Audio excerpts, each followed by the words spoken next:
So day 2 of the 2021 NFL Draft is officially in the books. For those of you Bears fans that might be looking for me to put out some type of Tevin Jenkins scouting report, that'll come up later on Saturday or maybe early Sunday morning, depending on when I get to it.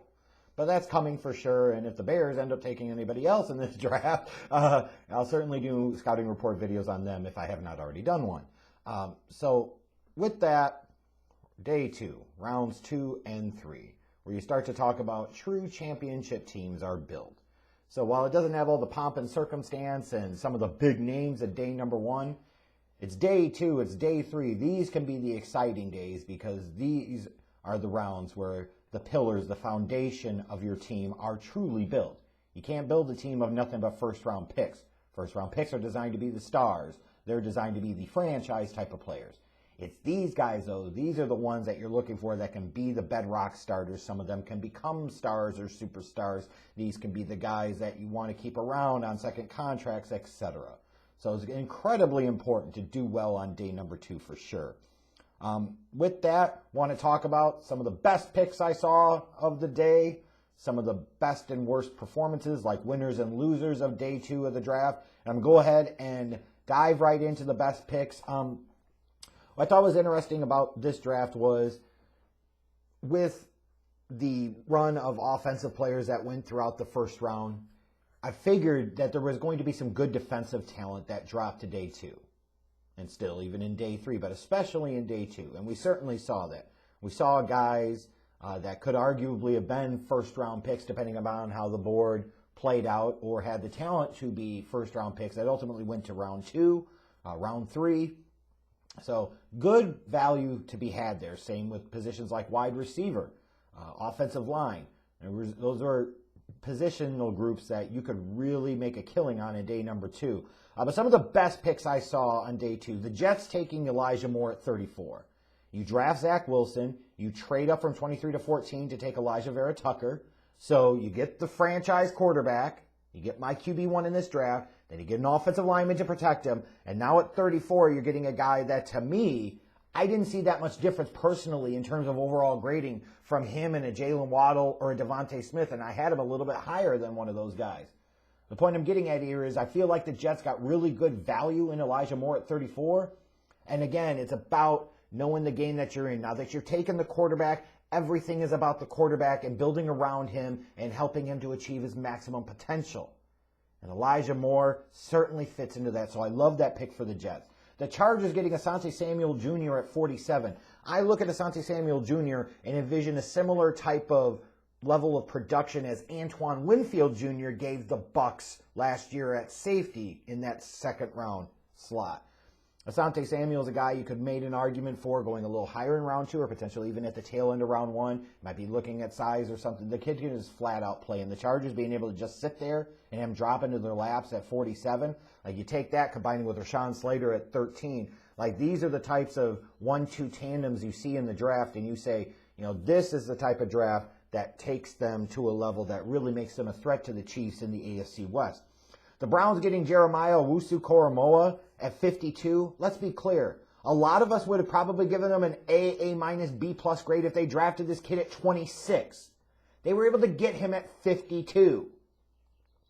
Maybe it's because of the, where does he play? He's kind of positionless. Is he a safety? Is he a linebacker? The dude is a fucking playmaker and an athlete. If you're a defensive coordinator and you can't figure this out, then you're a tardo, period. Getting Koramoah at 52 was tremendous value for the Browns at a real position of need. They needed speed in their linebacking core. By God, they fucking got it. I hate to say it, but the Vikings getting Kellen Mond at 66. I had a similar grade on Kellen Mond that I did Justin Fields. And now you bring him in. You got him at the top of the 3rd round. You can bring him in. He can learn under Kirk Cousins for a year. So there's enough clear differentiation where you don't create any turmoil on the team because Cousins right now is clearly better than Kellen Mond.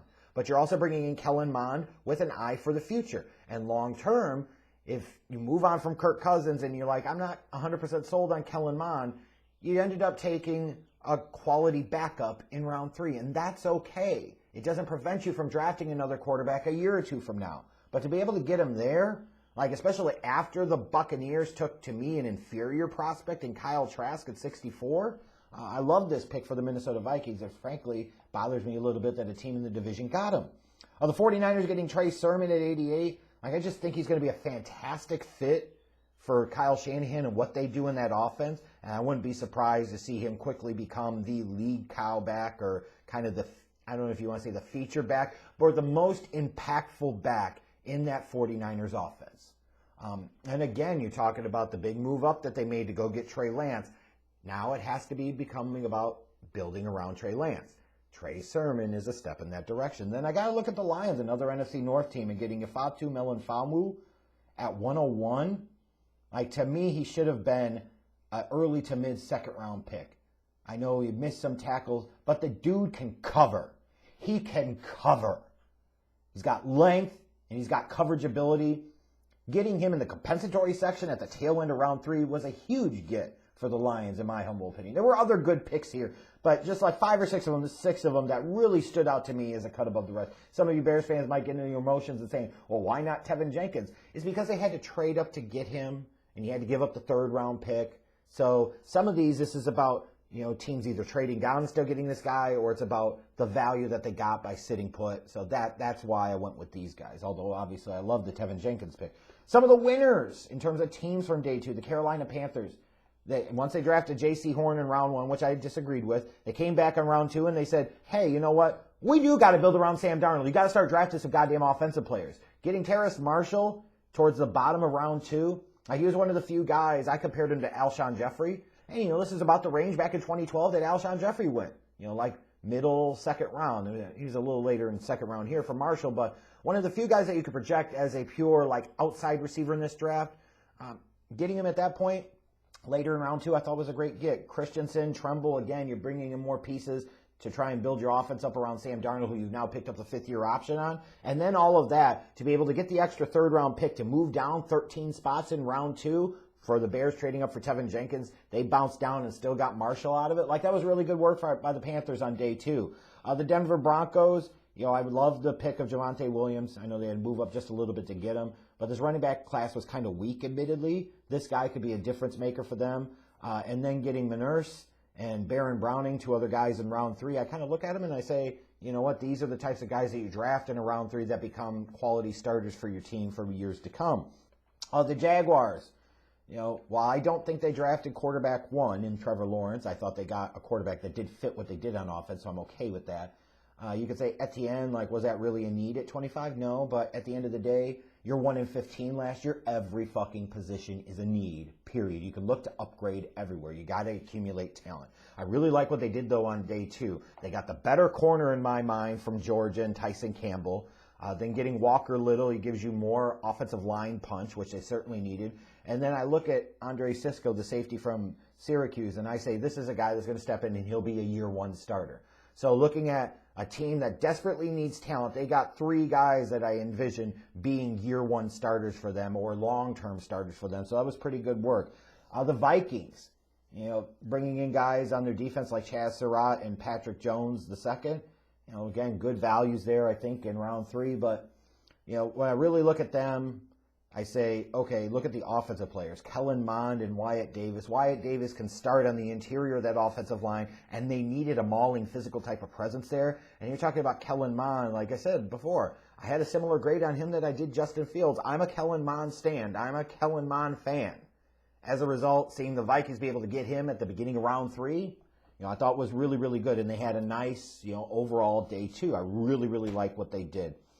For the Giants, I look at Azeez Ojulari, and I say this is a round 1 talent they got in round 2.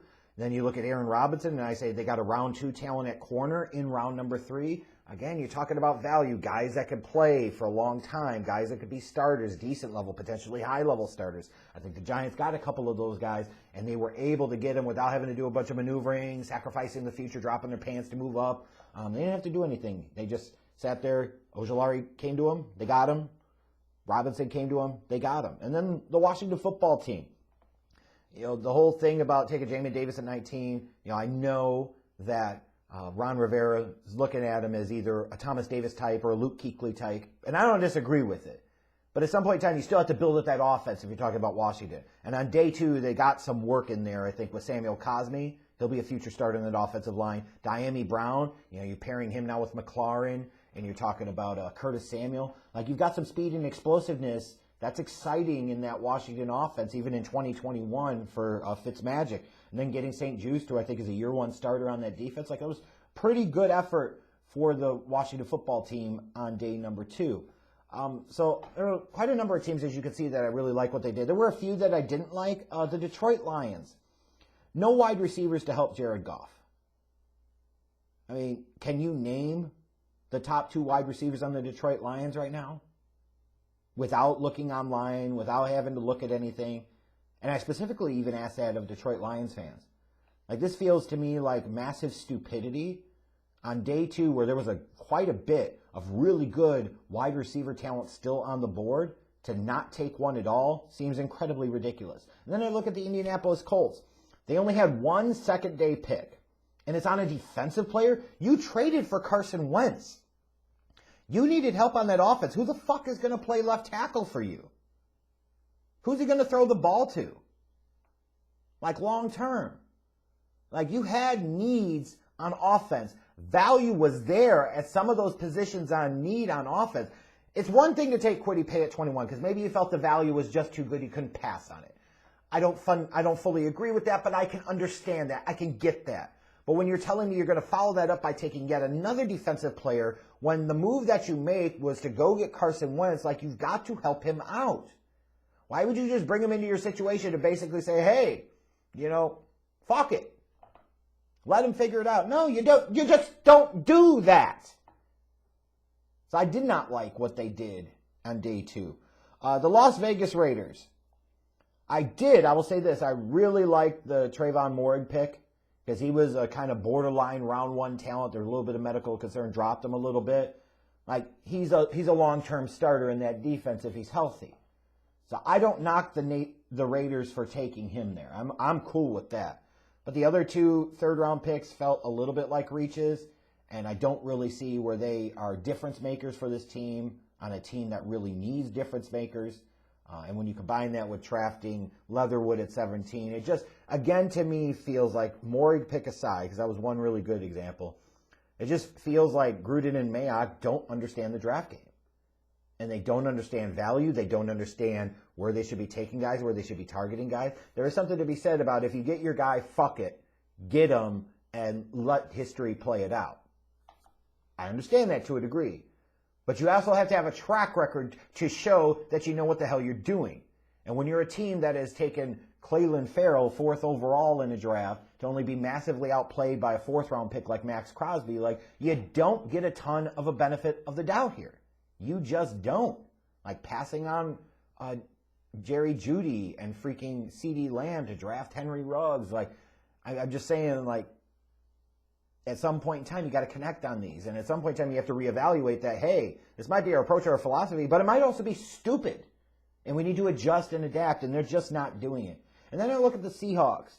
I have no problems with them taking the wide receiver in round 2.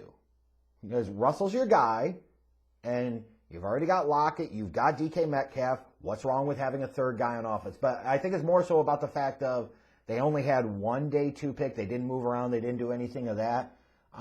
It's not knocking the pick. It's just more of a reflection of, this is a team that's up against the cap. They could use more draft picks. But then you say, well, they miss on a lot of them anyway, so what the fuck's the difference? Maybe. And maybe this is a situation where you could have argued that maybe it's time to package some other day 3 picks up to move up a little higher into a round 2, and I could have certainly supported that. But this is a team that needs more than one player, and they really aren't going to get a ton of help from this draft. That's why I put them kind of on the loser's end. But more so, I look at the Raiders for not understanding the draft game, the Colts philosophically for not helping Carson Wentz. I look at the Lions, again, not helping Jared Goff, especially if you're not going to draft somebody to replace Jared Goff. Then, by God, you need to give him receiving talent to help out Jared Goff. You took Sewell to protect him. Cool. Him and Decker as the bookend tackles makes sense. Cool. But damn it. Like, who the fuck is he going to throw to now? So that's what I think. Some of the best picks from day 2, winners and losers. As always, you're welcome to tell me in the comments what you think. Tell me how I'm right. Tell me how I'm wrong. You love to do that, and that's all fine and good. I'll be back after Saturday's day 3. Probably have a recap video on Sunday talking about the biggest winners and losers in total for this year's NFL draft.